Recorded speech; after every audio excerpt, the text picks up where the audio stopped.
On today's episode of the Property Edge podcast, our CRM talks to an email provider, which then talks to another piece of technology. Then everyone's talking to each other, which then ultimately leads to more efficiencies in the business. There's no point being part of a network when you are inconsistent in your delivery of marketing material. It just shows a disconnect. There's a level of unprofessionalism as well about it.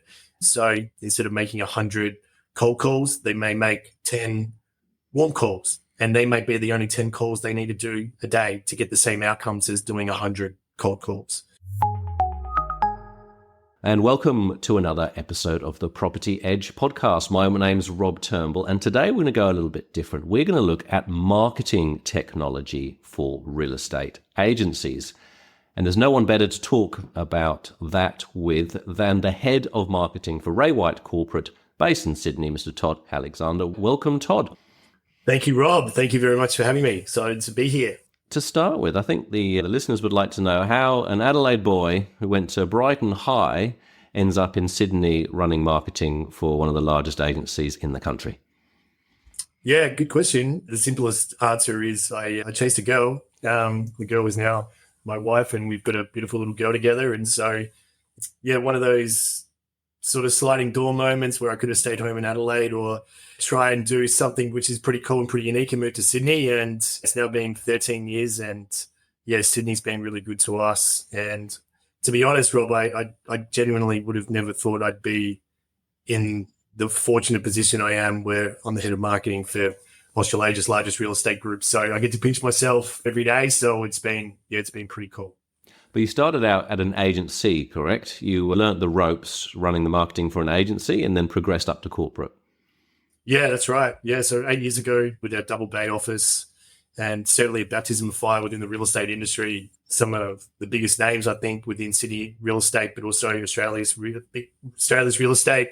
Yeah, Gavin Rubinson, obviously from Lux Listings, was someone that I got to work with, got to see the way that he goes about his craft, and just his relentless pursuit of perfection is probably a simple way of describing the way that he goes about it. But there's some pretty other incredible people that work within that business, from Elliot Plax to Ashley Bim and Warren Gisberg. These guys that were so good to me and got to learn the craft, and without them I wouldn't be here where I am today. Yeah, that's just beautiful when you can get that sort of experience under such experts, isn't it?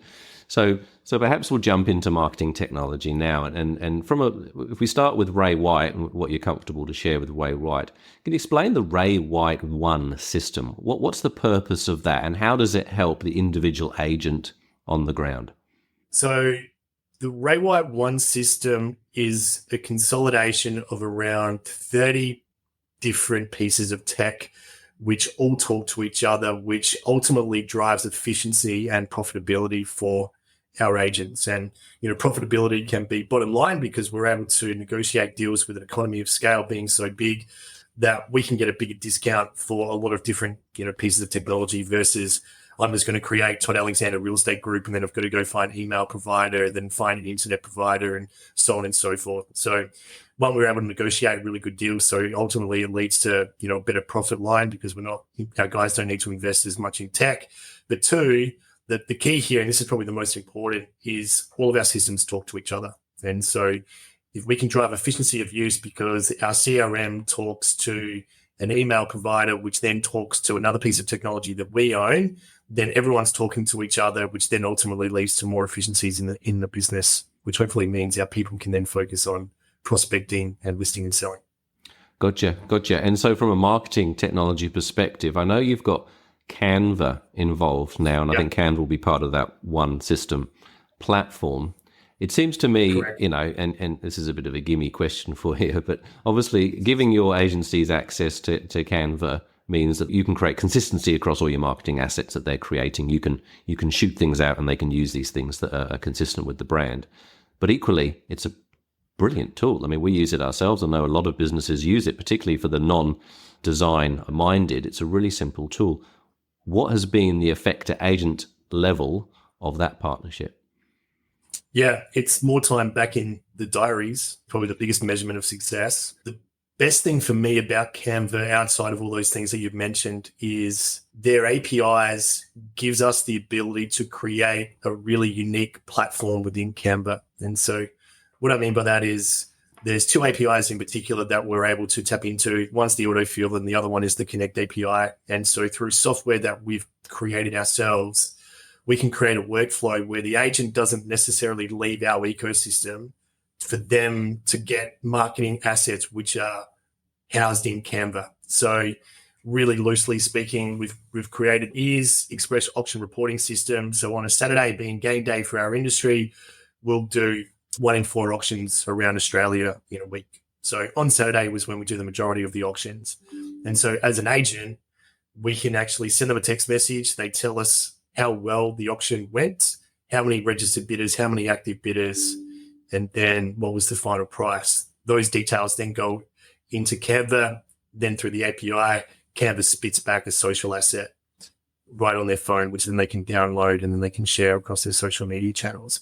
And so that's one example of many different workflows that we've been able to create using their APIs, but Canva powering the design asset. And so from a marketing perspective, to be able to use Canva as the one source of like truth for all those marketing assets, but then have all these different little workflows, which our agents don't really need to go to Canva to get a marketing asset is really efficient. And as I said earlier, puts time back in our people's diaries to look after our customers. That is a brilliant use of technology attached to marketing to create an outcome that actually makes life easier and better for your end user, the agent. I know there'll be agents at agencies listening going, well, we're never going to be able to set that up, right? But anyone can set up brand templates in Canva, right? Yeah. So you can get your designer, or if you've got an in-house designer, they can set all that up and then no one can mess with your brand design, right? And so it can be super easy to create stuff, even if you're not using APIs to auto-populate and sending text messages. Yeah, correct. I'm super lucky. I've got 5 designers in my team here in Sydney, and we're always just adding and refreshing the templates that we've got in there. And we've probably got 1,000 in Canva alone, let alone other brand platforms that we've got to create sideboards and press ads and deals and brochures. But within Canva, the one-click distribution to our entire network is such a benefit to us. So you can imagine, like, we're rolling out a new campaign or we need to make an adjustment to an existing template. Instead of having to go to individual service accounts or go to individual suppliers, whatever it is, it's just one centralized location, then it's one click for distribution. So again, very efficient from my perspective to be able to distribute any evolutions to some of our marketing templates. Yeah. And that's something that, if there's a group of 3 agencies, they can do the same thing, right? They all get onto the same account, and then one person creates it once, everyone can use it. I love that. Yeah, like it's I know it might seem like a bit of a no-brainer, but there's no point being part of a network when you are inconsistent in your delivery of marketing material. It just shows a disconnect. There's a level of unprofessionalism as well about it. I'm not saying we're perfect. We've got opportunities to be better, but for the most part, we're pretty good when we execute the red, white, yellow and the red, white logo. You see it and you know that it's part of our group. And the way that we do brand management platforms is a really important part to that. Yeah, well, let's go one step deeper then and get a bit more granular. So your agents created something using whatever. How do you help them understand the customer experience at that end? How do you whether you show them from a data perspective, or how do you train them up to understand the effect of what they're doing on the ground? Yeah, that's actually a ripping question. So we survey every buyer and seller that transacts with us. It's all automated as part of our CRM. We believe in surveying every customer because the needs and wants of the customer is always evolving. So unless you're actually surveying everybody in real time, you're never going to keep abreast of those needs and wants as they evolve. And so with this platform, it actually gives insights into where our customers are coming from. And like very loosely speaking, in the last report that we pulled, I think it was over like a 3-month period, there was 20,000 response from our survey. So 20,000 vendors, and just under 55% of them was either a previous experience or a referral or recommendation. And so like, why is that really important for me is, yeah, it's cool. Like we can create all this amazing material, but 50% of the time based on this, the customer is already in your world. And so the emphasis on customer experience and making sure you understand and exceed the expectation of the customer, that should be first and foremost. Like, there's no point in having the most sexiest looking marketing if you actually don't have a really great nurturing ecosystem.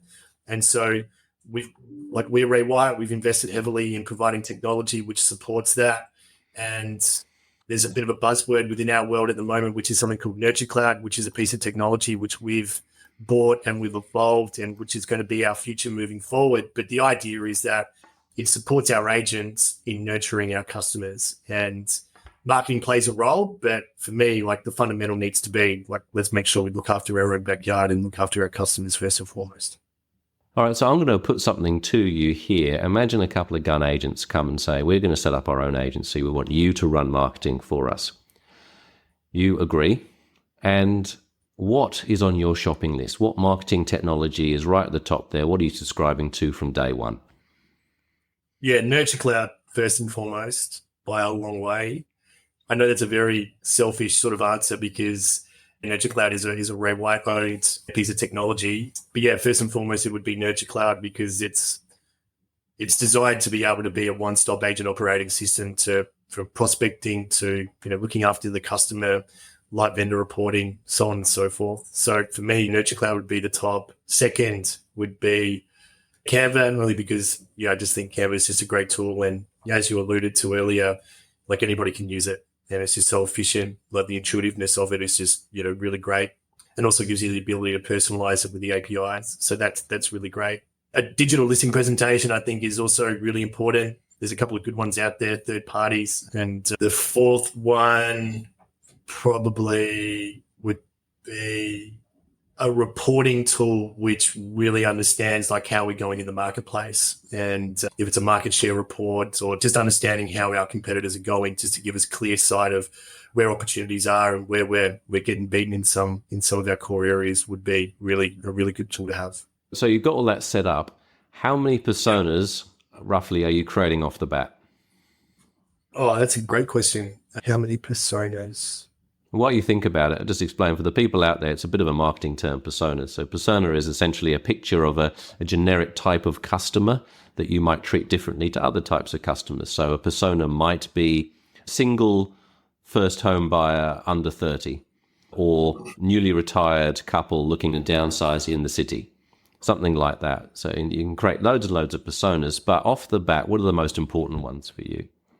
Yeah, I might take a different track if that's okay, Rob, and choose a recruitment persona. To quote Brian White, if you're not recruiting, you're not growing. Mm-hmm. And we're just starting out in our own little real estate journey of a team of 3. The big part of our growth ambition is how we're going to recruit. And so I'd probably create a persona of what sort of agents that are existing in the industry that we want to target to be able to bring them over.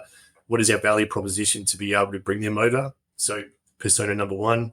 Persona number 2, again, I think this is probably market dependent, but let's say I'm working in the southwest suburbs of Adelaide, so in my home area of Brighton, Sumner Park and Glenelg, I would probably say I would be targeting upsizers and also downsizers as probably my second and third personas. Brilliant. And when you're running that agency, is everything you do based around personas? How important are they to your operation? Yeah, I'll be honest. Yeah, I'd probably say we don't go into the granular level of breaking down each personas like we have here. I think like we have to be, like, especially in my position, we need to be quite broad. And so there's always the recruitment lens because, again, to my point from Brian White, if we're not recruiting, we're not growing. So we've always got to have a lens around what does recruitment look like and what is our value proposition connected to that. The second one is like it's more broad where it's probably buyers, sellers, landlords, and tenants. So they're probably our 4 main sort of transactional customers that we would sort of have lenses on. But outside of that, my team and I probably don't go any deeper than that. Yeah, that's fair. And also, I mean, I guess your direct customer base are franchisees, right?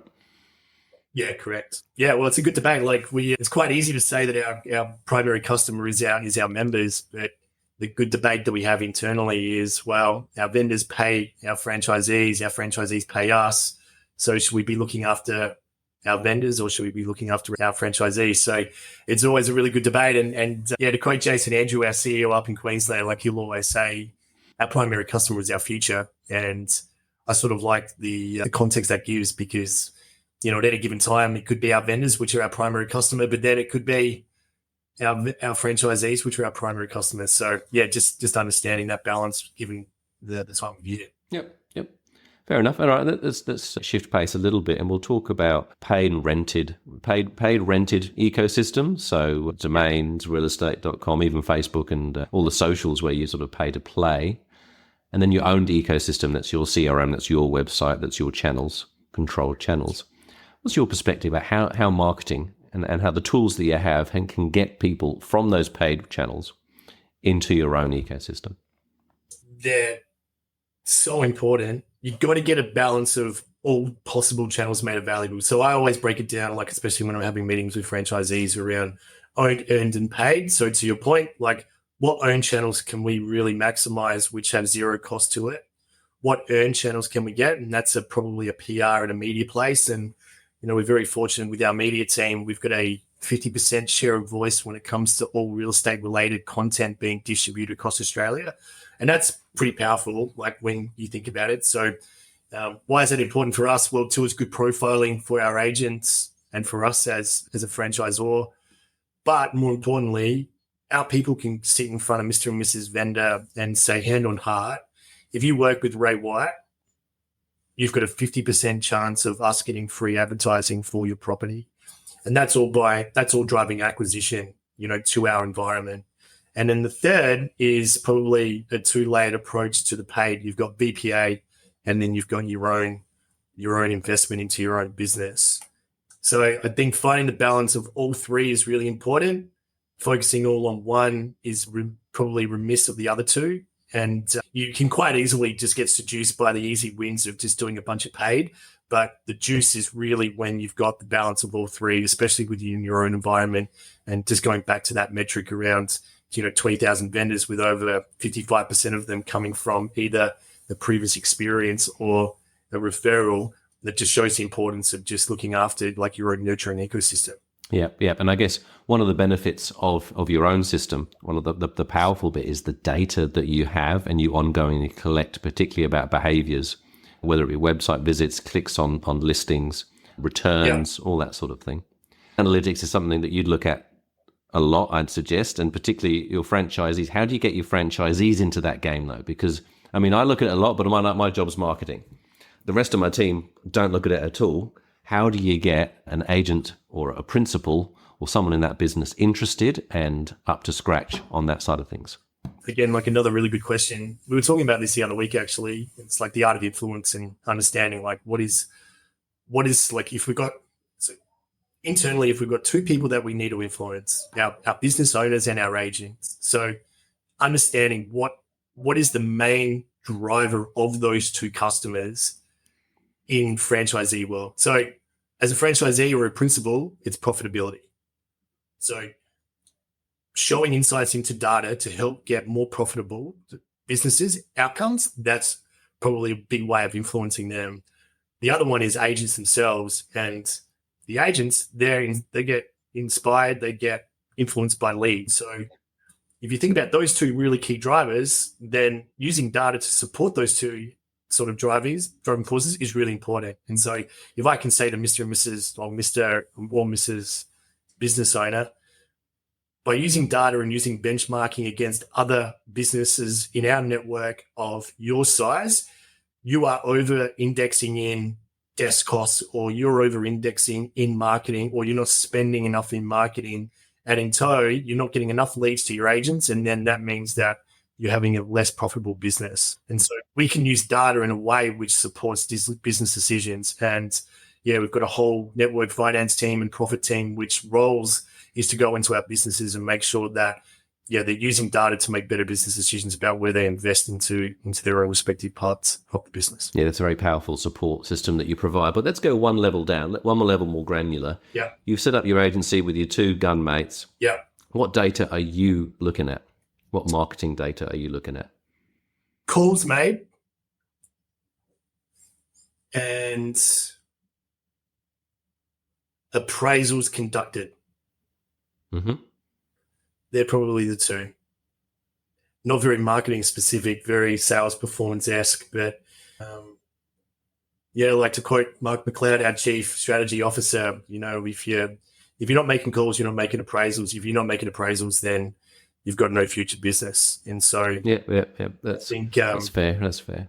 I think if you're a business owner and you're looking at two metrics to be able to have really good, robust conversations with your people, then it'd be calls and then appraisals. If you've got a marketing lens, I'd probably be thinking,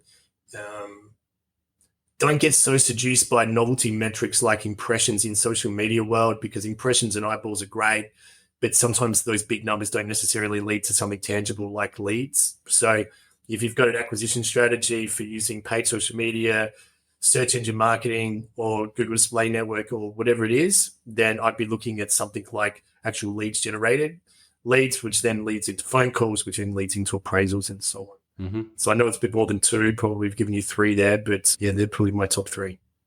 Yeah. And it's a full journey, right? It's just marketing starts before you get to the lead perspective, before you get to the closed deal and all that sort of thing. Yeah, it's such a good debate, isn't it? Like, you don't mind me going off piece here. We always had this debate around when does the actual customer experience start? Is it 6 months before they're even ready to come to market? Is it 2 years before?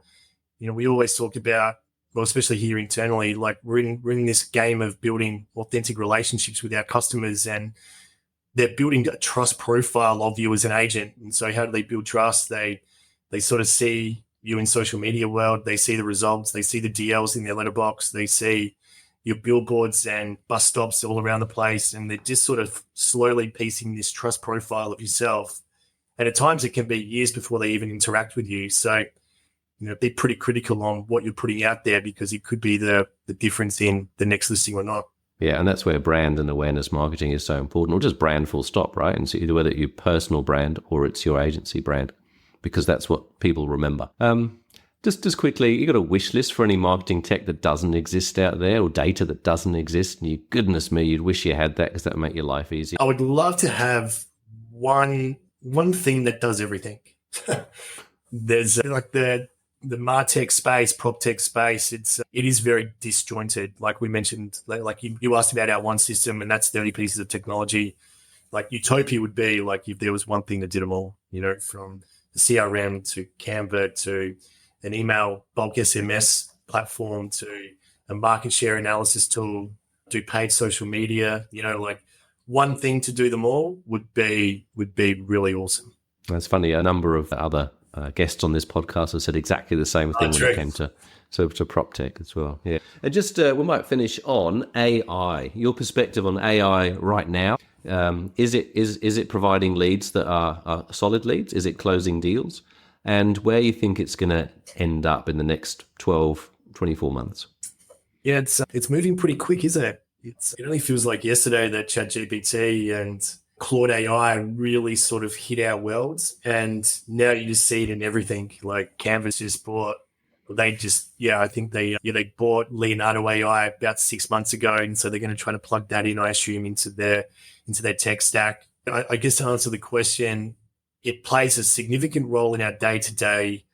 There is a difference between machine learning and AI, and we're certainly playing in the machine learning space where it's going to make our agents' world more efficient. So instead of making 100 cold calls, they may make 10 warm calls, and they may be the only 10 calls they need to do a day to get the same outcomes as doing 100 cold calls. So I think from an efficiency perspective, it's going to be good for our industry. I think AI, we still don't know what it means for the consumer. So for vendors and buyers and landlords and tenants, I think that space is super interesting. And yeah, I guess let's be open-minded when that sort of hits the consumer world. Yeah, I guess outside of that, I don't know, Rob, it's an exciting time. It's a scary time. It's happening so quick. Are the consumers ready for it? I don't know. I don't even know if I'm ready for it. But yeah, I think it's something you need to be early adopters of. Otherwise, your competitors will be across it, and then they'll be the ones that are ahead of it. So yeah, I guess tread with caution, but also be understanding of if you're not doing it, your competitors will be, and they'll be ahead of you when it comes time for you to finally get on it. A lot of both marketing and say property appraisals and looking for customers is about data, right? And one thing that machine learning does really well is sifting through that data and finding trends or finding connections that manually you wouldn't find it's really hard to dig out. And that's where I'm excited from an intent perspective on customers. Where are people, what are people doing who have intent when it comes to a purchase or, a specific type of research. And I can see in the next 12 months, a lot of the tools that people are using right now in their own platforms, they'll get tweaked to start putting that sort of capability in, using something behind the scenes that you just can start ending up paying an extra $5 a month for or something like that. Yeah.